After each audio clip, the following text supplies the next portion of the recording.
Bonjour chers auditeurs de l'ODJ Média, notre chroniqueur de l'ODJ, Adnan Benchakroun, partage son avis et sa réflexion, dans un article qu'il a intitulé « Lutter contre le dopage, autrement », qu'on écoutera ensemble dans ce podcast.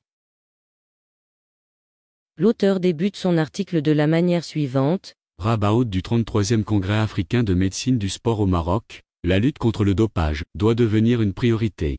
Avec une jeunesse sportive en plein essor et des athlètes marocains brillants sur la scène internationale, il est crucial de garantir un environnement sportif sain et équitable.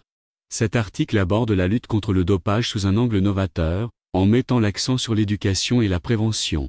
Tout en reconnaissant les défis, il propose une vision optimiste pour un avenir sportif plus propre. Notre chroniqueur enrichit son discours de la manière suivante. Lors du récent congrès africain de médecine, le thème du dopage a été placé au cœur des débats. Ce fléau, qui touche de nombreux athlètes à travers le monde, est particulièrement préoccupant pour la communauté sportive africaine. Mais comment lutter contre ce phénomène d'une manière innovante et efficace ? Le dopage, souvent perçu comme un raccourci vers la victoire, est en réalité un chemin semé d'embûches. Les conséquences sur la santé des athlètes sont alarmantes.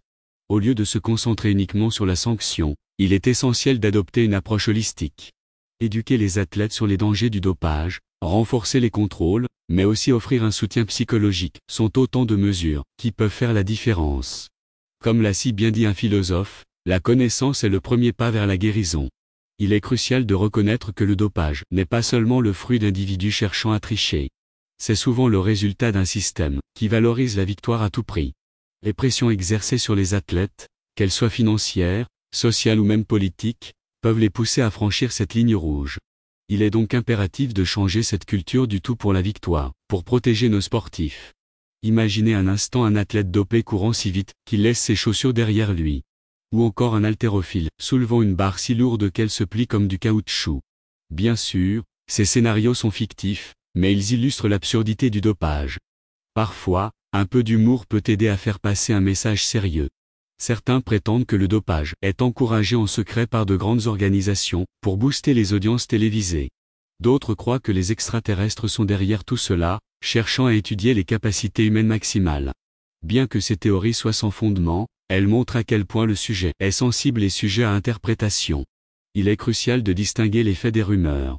Le dopage est un sujet sérieux, qui mérite une attention particulière. Se fier à des sources fiables et éviter la désinformation est essentiel. À l'aube de nouvelles découvertes scientifiques et technologiques, la lutte contre le dopage doit évoluer. En combinant éducation, prévention et recherche, nous pouvons espérer un avenir sportif plus propre et plus équitable. L'auteur conclut son article ainsi. La capitale Rabat a accueilli la 33e édition du Congrès africain de médecine du sport organisé par l'agence marocaine antidopage, AMAD, les 21 et 22 septembre au Centre des formations et des rencontres nationales à Rabat, sous le thème « Le dopage au cœur de la médecine de sport ». Lors de ce conclave, organisé en collaboration avec l'Union africaine de médecine sportive, des scientifiques, des spécialistes de la médecine sportive, des médecins et des experts en matière de lutte antidopage vont animer plusieurs sessions sur le dopage, la médecine de sport et d'autres thèmes liés à cette thématique.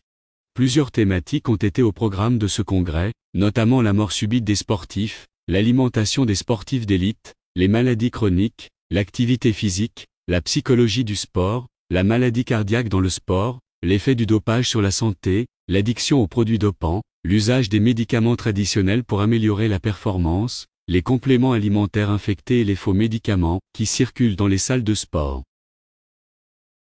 Merci d'avoir écouté ce podcast de l'ODJ Média. N'hésitez surtout pas de nous suivre sur nos réseaux sociaux, Instagram, Facebook, TikTok, LinkedIn et Twitter.